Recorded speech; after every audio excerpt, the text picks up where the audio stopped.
لیکن اگر تم نے اس کو چھوڑ کر اپنی خواہشات، اپنے نظریات، اپنے خیالات، اپنا تمرد، اپنی سرکشی، اپنی حاکمیت، اپنی مصلحتیں، اپنی عقل، اس کو بالا تر کیا، تو پھر جو قوم اللہ کے قانون کی، اللہ کی ہدایت کی، اللہ کی کتاب کی امین ہوتی ہے دنیا میں، وہ اللہ کی ریپریزنٹیٹیو ہوتی ہے، نمائندہ ہوتی ہے۔ اگر وہ اپنے عمل سے مس ریپریزنٹ کرے اللہ کو، تو وہ کافروں سے بڑھ کر مغضوب اور کافروں سے بڑھ کر مبغوض ہو جاتی ہے، مغضوب بھی مبغوض بھی۔ کافروں کو تو دین پہنچانا تمہارے ذمہ تھا، تم نے دین ان کو کیا پہنچانا تھا، تم تو خود دین سے منحرف ہو گئے۔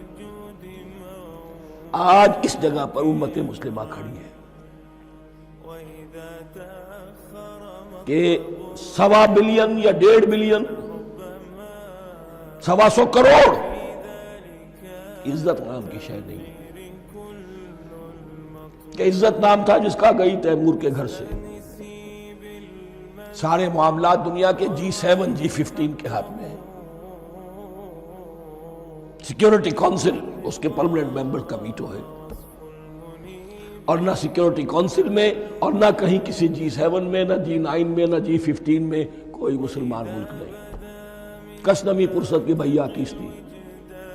ہماری اپنی پالیسیز کہیں اور طے ہوتی ہیں، ہمارے اپنے بجٹ کہیں اور بنتے ہیں،